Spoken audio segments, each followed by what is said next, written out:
where Jimmy is watching television with his sisters. Suddenly, a loud siren blares outside, and their aunt quickly shuts the door. The kids become frightened as they hear a commotion outside the house. Worried, Jimmy walks to the door and calls out for his dad. Just then, the door is pushed open, and people infected by the rage virus rush into the room. They immediately attack Jimmy's sisters, but don't notice Jimmy hiding behind the door. He takes the opportunity to escape, and while running, sees his mother being attacked in another room. As he moves through the house, he notices his relatives turning into these infected creatures. Fortunately, Jimmy makes it out of the house. Outside, there are more infected, so he quickly heads to the church to find his father, who is a priest. But he doesn't see the infected as a problem. Instead, he believes they're part of God's plan, thinking it's Judgment Day. He hands Jimmy a gold cross and tells him to keep faith.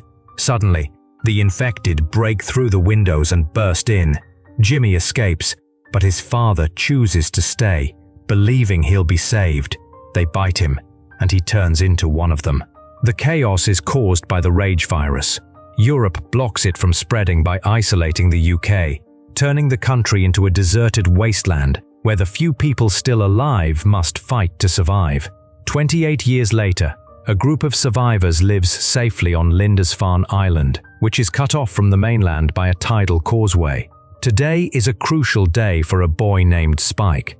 His father, Jamie, is preparing breakfast, but as they sit down to eat, Jamie's ill wife, Isla, knocks over the water jug on the table. Hearing the noise, Jamie heads upstairs and is helping his wife into bed when Spike enters. While talking, Isla discovers that Spike is training to fight the infected.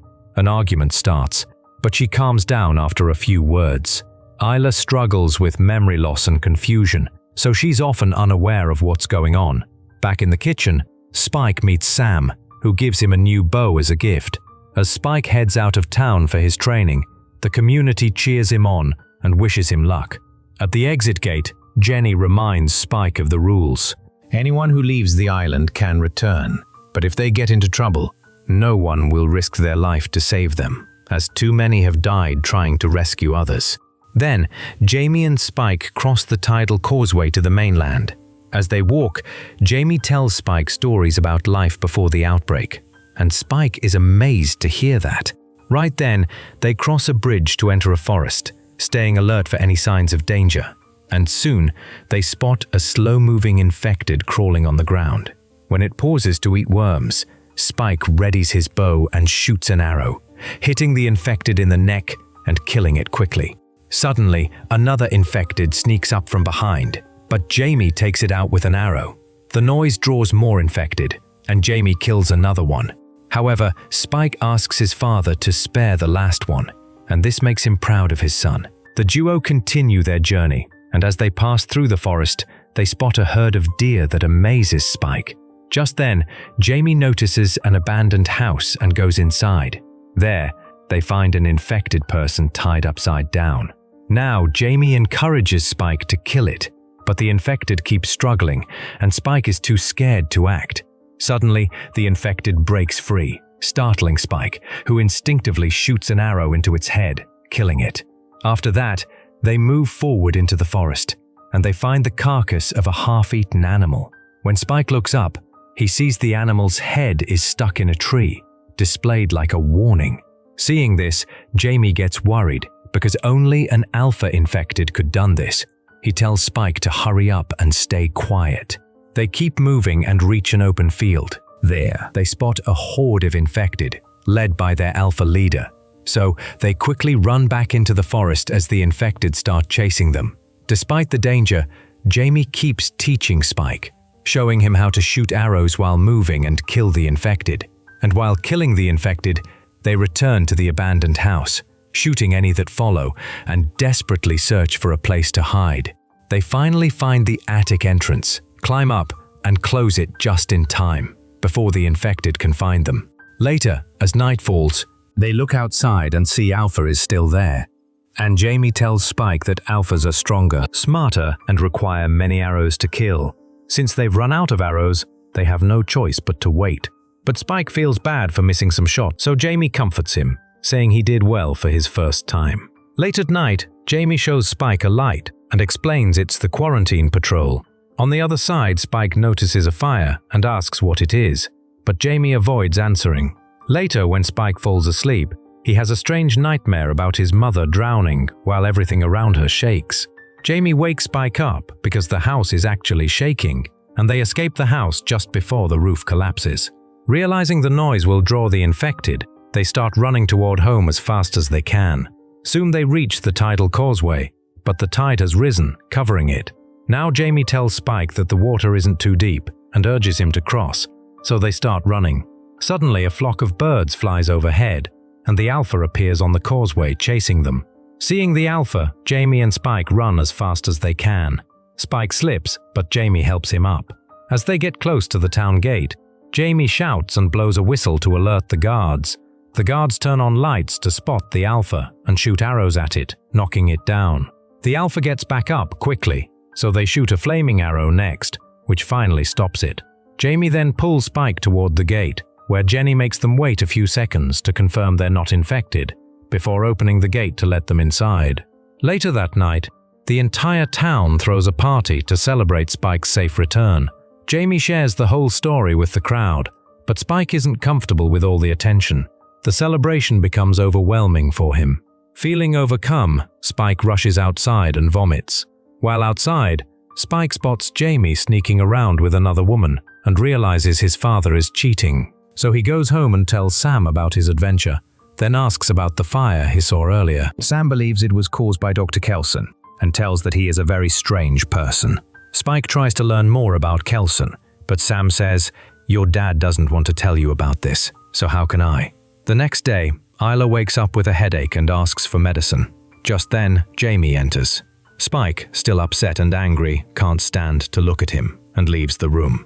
After calming down, Spike asks Jamie why he hasn't asked Kelson to help Isla. Jamie finally opens up, explaining that Kelson went crazy years ago. He then shares a story, explaining that before Spike was born, they used to forage for food and had to travel far to find it. One day, when they reached the top of a mountain, they saw many dead bodies on the ground. Kelson appeared, casually dragging bodies to a fire and even waving at them, causing the group to flee in fear. But Spike insists that Isla needs medical help and confronts Jamie about his affair. The argument escalates, and Jamie slaps Spike. So Spike runs upstairs to be with his mother. When Jamie tries to follow him, Spike pulls out a knife and tells him to stay away from them. Jamie easily takes the knife, but, not wanting to escalate the situation, returns it to Spike and leaves. Later, Spike sets a barn on fire and then runs to alert the guards, telling them the town needs help to extinguish the flames. He offers to keep watch while the adults are busy. As soon as he's alone, Spike takes Isla and they sneak out through the gate, crossing the causeway to the mainland. Isla panics when she realizes where they are, calling out for Jamie and her father. Spike calms her down and reassures her that they're going to find a doctor who can help her.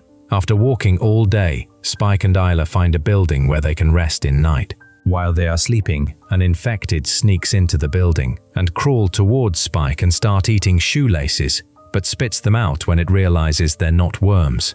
It then moves close to Spike's face, about to bite him, when someone pulls it away. Right then, Spike wakes up, thinking it was all a dream, but sees the dead infected nearby. Isla claims she doesn't know what happened, but a flashback reveals that she saved Spike by smashing the infected's head against a statue. Meanwhile, a group of soldiers is running, pursued by an Alpha and its horde of infected.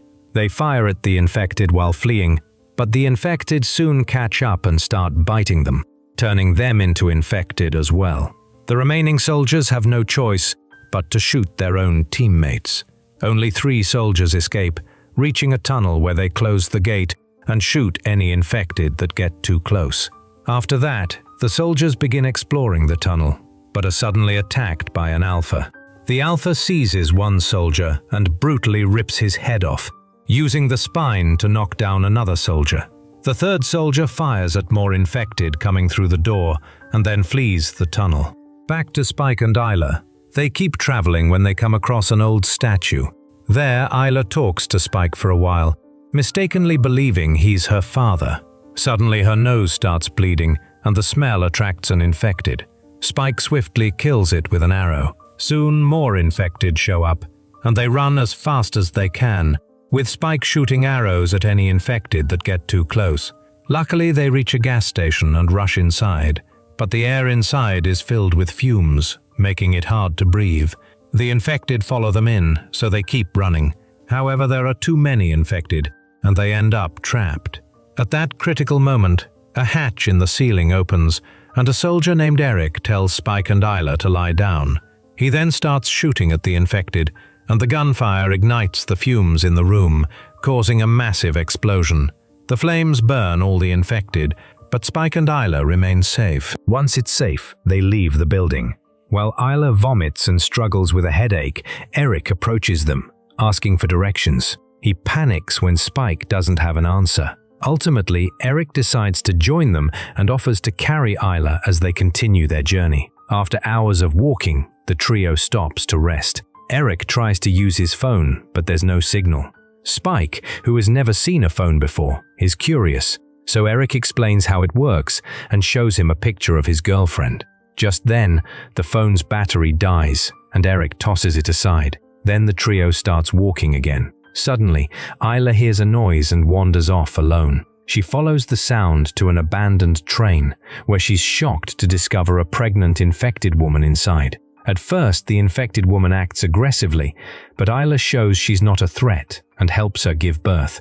When Spike and Eric arrive, Isla tells Spike to cut the umbilical cord, and she carefully cleans the newborn with water. Suddenly, the infected woman roars and lunges forward, and Eric quickly shoots and kills her. Eric then insists on killing the baby as well, but Spike and Isla examine the baby and realize it's human, not infected. Eric isn't convinced and is about to shoot the baby. Right then, a hand breaks through the ceiling, grabs Eric and pulls him out. An alpha then leaps into the train, holding Eric's head, and becomes enraged when it sees the dead infected woman. It starts chasing Spike, Isla, and the baby.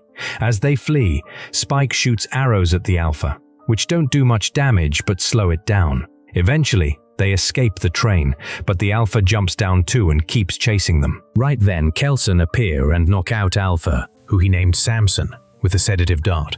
Later, he introduces himself and explains that his odd-looking skin is due to covering his body in iodine to protect himself from the rage virus. Then he takes Eric's head and mentions that he's been living in the area for 3 years, usually keeping his distance from Samson. After that, Spike asks if he is Dr. Kelson, and he said yes.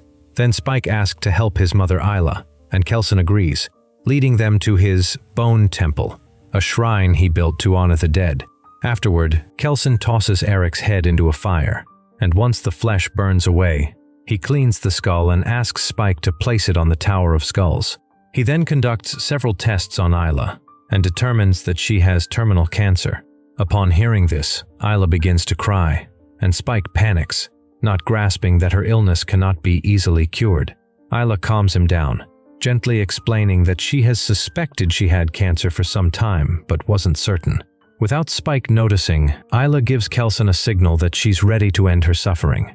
Isla then hands the baby to Spike and follows Kelson into the forest, where he ends her suffering. Later, Kelson returns, holding Isla's clean skull to place in the bone temple.